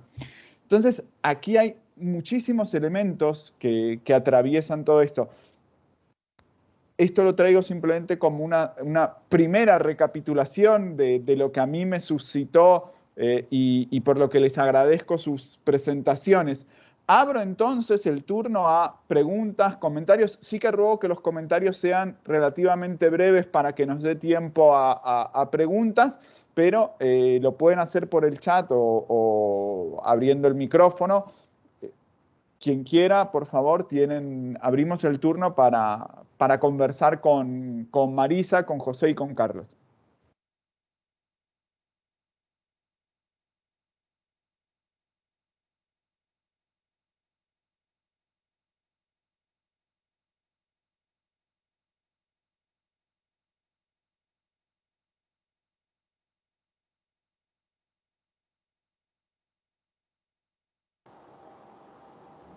Tímida, la gente está tímida. Está tímida, está tímida. Empezamos temprano, eso quiere decir. Sí. Bueno, Marcelo, si me permite, quizás para lanzar una provocación que podría quizás animar a otros y a otras. Fíjate que este asunto de la memoria y su vínculo con la representación de la violencia extrema, llámale como, ¿verdad? Hay distintos nombres. Está tan y tan puesto, ¿verdad? Aquí al día de lo que estamos viendo, como se dijo al principio de la actividad, creo que fue el rector, por los acontecimientos del conflicto, la guerra, la intervención militar, la operación militar especial, como dice Putin, de Rusia y Ucrania. Porque fíjense, Putin alega como una de las justificaciones para intervenir y agredir a Ucrania un genocidio que se está perpetrando contra las minorías rusas en dos partes de Ucrania, ¿verdad? Entonces ahí se invoca el fantasma de esta violencia extrema como justificación por una acción humanitaria. Pero simbólicamente ha habido una lucha discursiva de la memoria. Se invoca la memoria del fascismo, la memoria del antifascismo, y se invoca la victimización, porque Rusia se presenta como víctima de Occidente, víctima de la OTAN, víctima del colapso de la Unión Soviética. Entonces vemos, ¿verdad?, como la disputa simbólica por el pasado en algo ahí que está metido explosivamente en nuestra cotidianidad ahora, pues cobra una importancia fundamental. El debate de la memoria en este conflicto es fundamental. O sea, ¿Ucrania es o no es una nación? No, pues no es una nación. La política de las nacionalidades de los bolcheviques, según Lenin, que creó Ucrania, según Putin, pues es equivocada, etcétera, ¿no? Entonces se va invocando, se pelea con armas contemporáneas, se pelea con tecnología moderna de destrucción masiva, pero simbólicamente la batalla es por el pasado, ¿no? El dominio del discurso sobre el pasado para legitimar el presente y el futuro. Y a mí me parece eso bastante interesante porque definitivamente, y sobre todo con lo que dijo José y Marisa, estos no son asuntos meramente académicos, o sea, no son asuntos meramente de coloquios o simposios entre unas pocas personas interesadas. Esto es parte del combate político, ¿verdad? Y ahora militar del mundo contemporáneo. Y podríamos ir a más, siguiendo con tu ejemplo, Carlos, porque si leemos los discursos de Zelensky y de Putin del 24 y del 25 de febrero, los dos aluden, como bien decías, al problema de la Segunda Guerra Mundial, como mal absoluto. Uno lo dice para reivindicar la herencia supuestamente antifascista, bueno, antifascista de la Unión Soviética, podemos decir que sí, de Rusia. Podemos entrar en disputa hoy en día, obviamente, y Zelensky lo hacía para rememorar a Rusia como el nuevo mal, en tanto que él rememoraba el bombardeo del 41 sobre Kiev, el bombardeo nazi. Entonces, hay un lugar en ese sentido de la historia y de esa disputa, probablemente no de la historia, sino de ese pasado y de cómo presentamos ese pasado y cómo ejercemos una inteligibilidad de la narrativa sobre el pasado. Marisa tenía una pregunta, dijo, y luego Mario Cancel.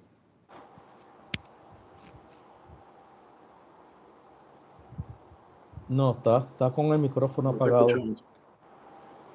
¿Ahí? Ah, bueno. Ahora, Sí, sí, ahora. pues muchísimas gracias y muchísimas felicidades también a Carlos y a José por las ponencias, que siento que también estuvieron muy como en diálogo, ¿no? Y que creo que se pueden seguir pensando como articulaciones. Y además también me da mucho gusto estar en este panel en donde la mayoría de los participantes son varones y en ese sentido sí me da mucho gusto como ver que siempre digo como la edad y el género no tienen nada que ver con la amplitud, y formar parte de este panel me demuestra que hay espacios en América Latina y en el Caribe en donde podemos tener este tipo de articulaciones también para poder pensarnos de manera más amplia. Y porque ese tipo de cosas no suceden en todas las universidades y particularmente no aquí en Chiapas y en México. Entonces, muchísimas gracias y de verdad que felicito y me siento muy, muy emocionada de compartir con ustedes en ese sentido, y también en el sentido de que estamos haciendo este diálogo también transfronterizo y transnacional. Y a mí como una cosa que me gustaría como preguntarles, pero a lo mejor podemos escuchar también la siguiente pregunta por si no la tienen así a lo mejor tan pensada, pero una cosa que me gustaría como a mí identificar es como algunos acontecimientos que hayan marcado también las ciencias sociales en Puerto Rico, así como yo hablé del caso particular de Centroamérica, los conflictos internos armados, el genocidio, las persecuciones, ¿no? a líderes indígenas, campesinos, y en Chiapas se ha hablado sobre las también políticas de contrainsurgencia que se han hecho y los movimientos revolucionarios y el movimiento zapatista en Chiapas que han marcado fuertemente también la manera en cómo se dan los procesos políticos, pero cómo esos procesos también interpelan la manera de construir conocimiento y de pensar también la memoria y de pensar también la vida. No sé si hay como algunos momentos que ustedes también pudieran como identificar del Caribe y de Puerto Rico que hayan marcado, ¿no? las ciencias sociales, y si encuentran que hay como cierta relación también entre esos momentos con la producción de conocimiento y la manera en cómo se narra la memoria, en cómo se narra y se construye el pasado, y también cómo se piensa la vida misma.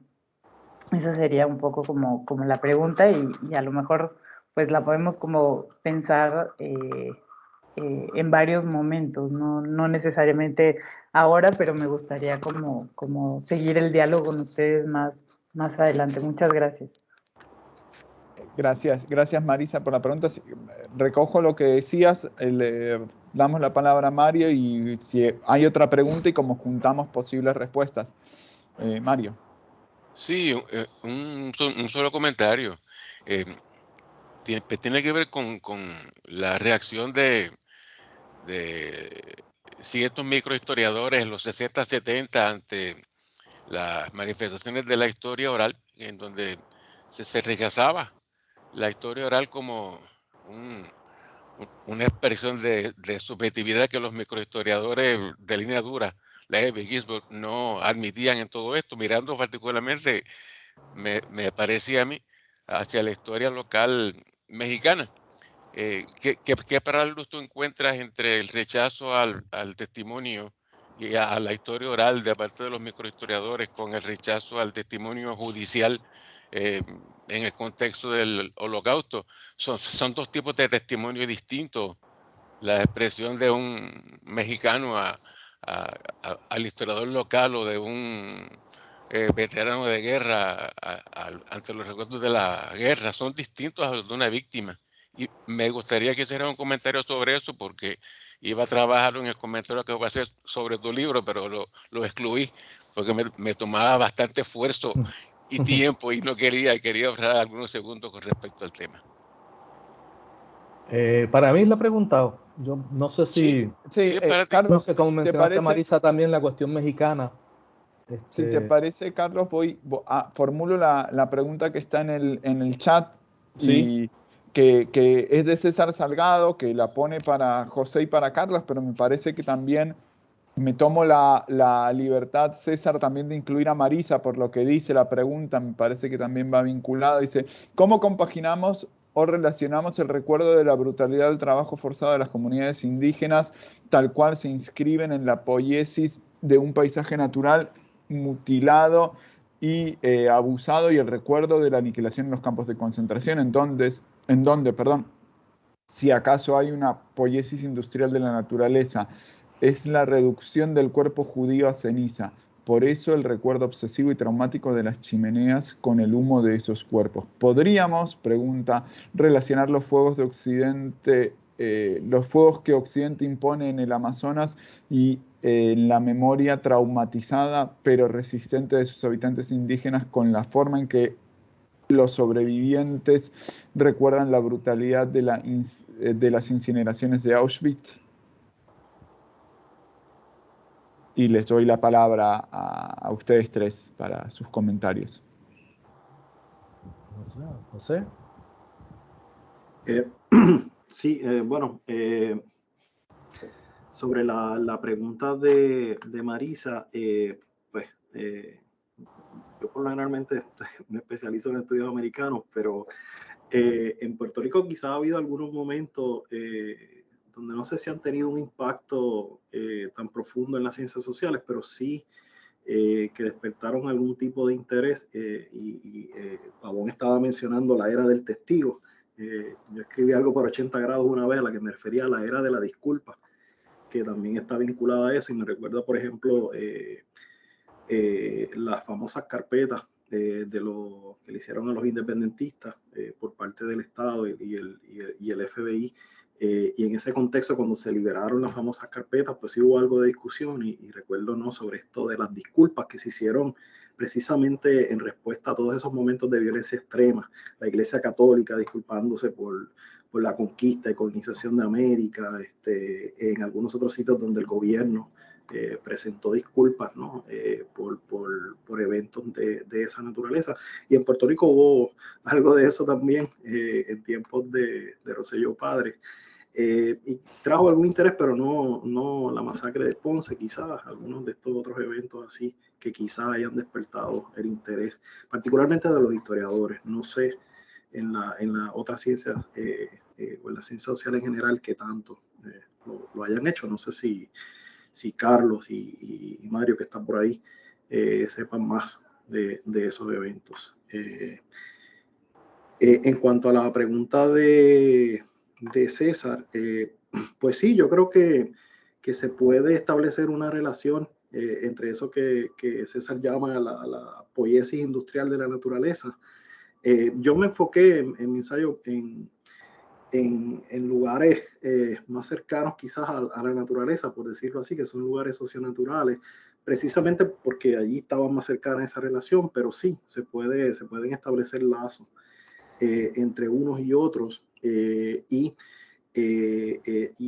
esos recuerdos, ¿no?, sobre eso, esas violencias extremas. En mi artículo trato, por ejemplo, en el caso de Estados Unidos, la experiencia afroamericana en el wilderness, que en Estados Unidos, en la cultura estadounidense, ocupa un lugar casi mítico, pero la visión dominante del wilderness es bien blanca. Así que se ve como un refugio, como un hogar alterno, pero la experiencia afroamericana allí, por ejemplo, es totalmente distinta. Es una de miedo a la violencia racial, y también porque traía a la memoria recuerdos de toda la violencia extrema que vivieron, ¿no?, en tiempos de la esclavitud, en tiempos de la parcería, en las plantaciones, y toda la historia de los linchamientos, muchos de los cuales ocurrieron allí también. Así que ahí ese miedo real se ven algunas autobiografías de, por ejemplo, mujeres afroamericanas que no solamente tienen miedo a la violencia sexual y de género que puede ocurrir en esos lugares, sino a la violencia racial bastante generalizada todavía en los Estados Unidos. Claro, no es un genocidio, pero sí feminicidios que ocurren en áreas más industriales y casos similares. Yo creo que sí, que puede haber se puede relacionar. Y por supuesto los fuegos en el Amazonas.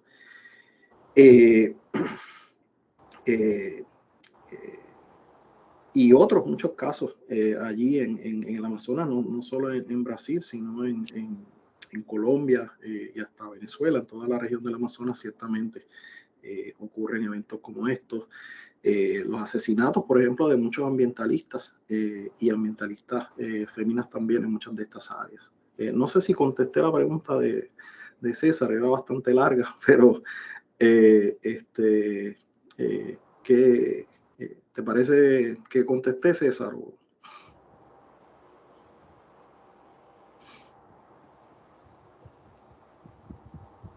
Sí. Bueno, pues le dejo la palabra entonces a Carlos y a Marisa. Bueno, sí, bueno, a propósito, perdóname, Carlos, sí, te iba a mencionar que esa tensión entre lo que tú llamas el giro subjetivo, ¿no? Esa tensión entre una visión objetiva y otra subjetiva, yo la encontré, yo comencé de hecho estudiando, primero quería tratar los sitios tradicionales de la memoria, y esa tensión está allí, sobre todo en los estudios de los paisajes, porque el énfasis es a destacar, de hecho, la visión subjetiva de esos lugares. No, por ejemplo, su construcción material o otros aspectos de esto, y entonces, pues claro, es un rechazo al objetivo a favor de esas construcciones sociales de los paisajes o sitios de la memoria. Nada, eso quería mencionarte solo eso. Sí, bueno, muy brevemente, porque sé que estamos corriendo un poco apretados de tiempo. Sobre lo que pregunta Marisa, pues eso es una gran pregunta y podría ser objeto de un simposio, porque me parece que habría mucha tela que cortar. Mi perspectiva sobre eso, como en casi todas las demás cosas, es minoritaria respecto, yo creo que a la comunidad intelectual. Yo creo que aquí hay unos relatos nacionalistas que toman de punto de partida traumática el 98, la invasión norteamericana, y que han construido una narrativa que es hegemónica todavía en la intelectualidad puertorriqueña de una tragedia y una dominación imperialista marcada y signada por la represión y el dominio fuerte, que no han podido, y esto lo dice Wilfredo Matos Cintrón en los años 80, cuando sale del PSP, que no han podido articular el problema complejo de la hegemonía en el término gramsciano de la dominación estadounidense, y que hay una tendencia a comparar en el sentido de igual a equiparar episodios selectivos de violencia en Puerto Rico y de represión estatal que ha habido con grandes masacres o matanzas o genocidios en América Latina y en otras partes. Y para mí eso no, o sea, no hay una construcción equivalente de esos procesos. O sea, aquí no se ha desaparecido, no han desaparecido a ningún investigador, no se pone la vida en peligro investigando el pasado. Es otra conformación histórica, pero hay una narrativa que insiste en el aspecto del trauma, de la dominación imperialista y de la represión, que quisiera un poco equiparar esos procesos. Y quizás precisamente lo interesante sería el contraste, ¿verdad? Ver la cuestión comparativa entre procesos.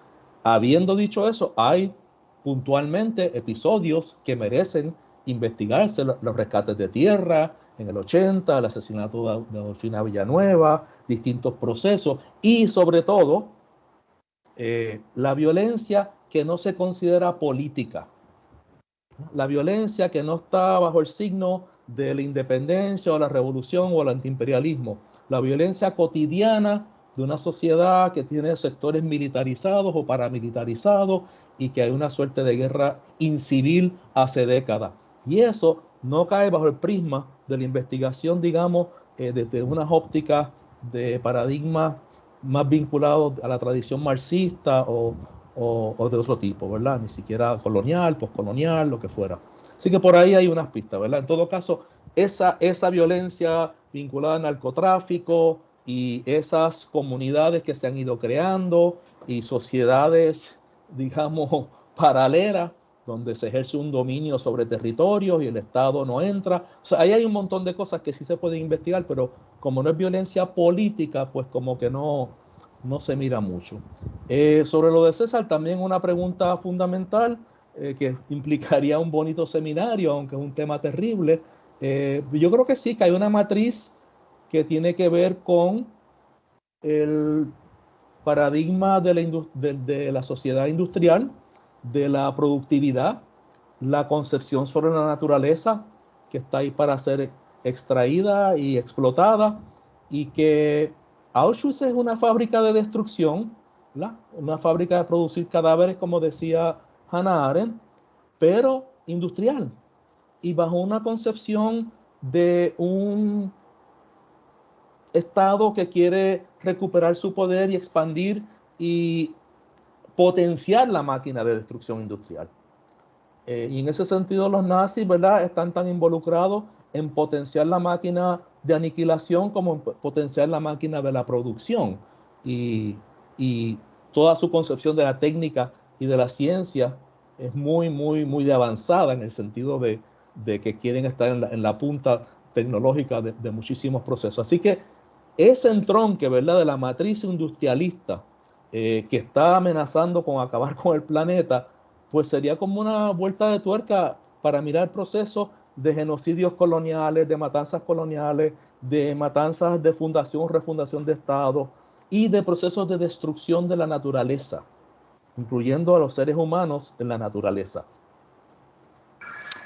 Muchas gracias, Carlos. Voy a la pregunta que tenía Mario para Carlos, si quieren la dejamos para el conversatorio sobre el libro, y voy a concluir con una última pregunta que hay para Marisa. Sé que estamos sobre el tiempo, así que Marisa también te pido brevedad luego, pero te pregunta Mari Carmen Torres, agradece todo y pregunta si en el estudio de mujeres intelectuales que has realizado has identificado alguna que dentro de sus proyectos de investigación y de compromiso social haya explorado la producción artística, escrita o visual como acto de resistencia y denuncia hacia la violencia.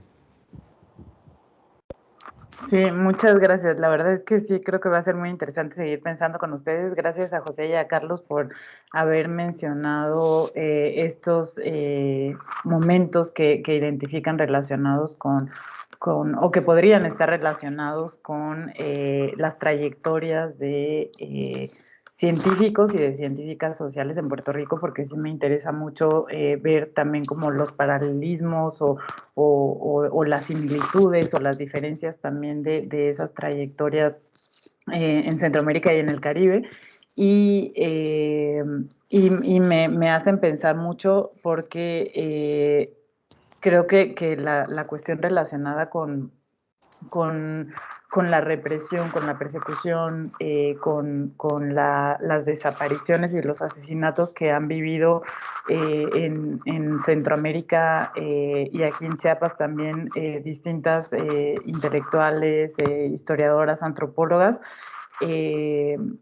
Yo estaba pensando también cómo se podría pensar eso en Puerto Rico, en República Dominicana y en el Caribe, y ver esos paralelismos, y bueno, me dejan ahí con varias cuestiones para pensar cómo, por ejemplo, esto que decíamos de la represión a independentistas o también las cuestiones de las luchas contra la deuda en Puerto Rico podrían, o las políticas neoliberales podrían ser hechos que marcan fuertemente las trayectorias o la violencia que mencionaba también Carlos, que es de otro tipo completamente, que no tiene que ver con el imperialismo o con las políticas de dominación estadounidense. Con relación a la pregunta que hace Mari Carmen, gracias por la pregunta. Creo que el libro de Descolonizar y Despatriarcalizar las Ciencias Sociales, la Memoria y la Vida en Chiapas, Centroamérica y el Caribe, que está accesible, te puede interesar mucho porque justamente la idea de ese libro es pensar que muchos de los trabajos de ciencias sociales que se han producido y de investigación, sobre todo que se han producido en Chiapas y en Centroamérica y en algunas partes del Caribe,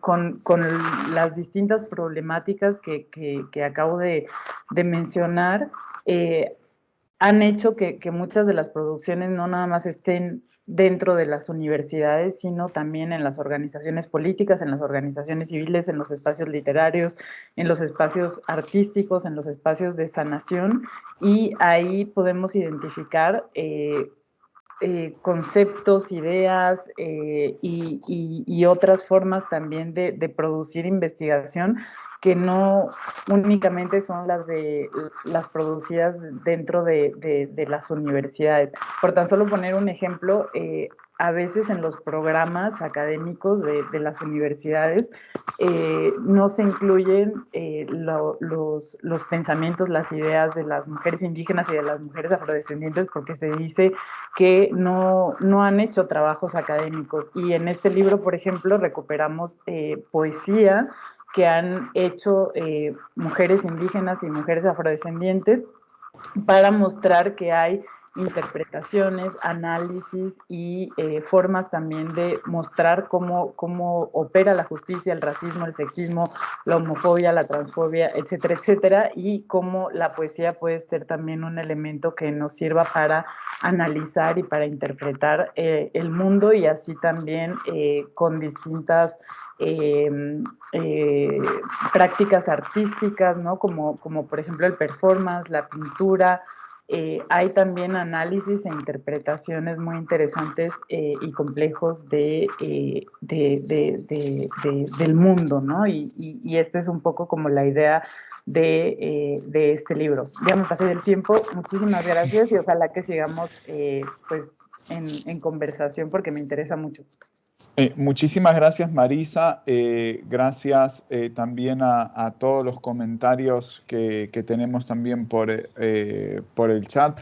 Les emplazo ahora mismo a la presentación del libro. Lo he puesto hace un minuto y he vuelto a compartir ahora mismo el link de la presentación que comenzaremos en 2 minutos. Muchas gracias a José, a Carlos y a Marisa por sus presentaciones, por el debate, a todos ustedes también por sus comentarios, y nos vemos ahora en unos minutos en el otro link para la presentación del libro de Carlos. Gracias. Buenos días. Hasta luego.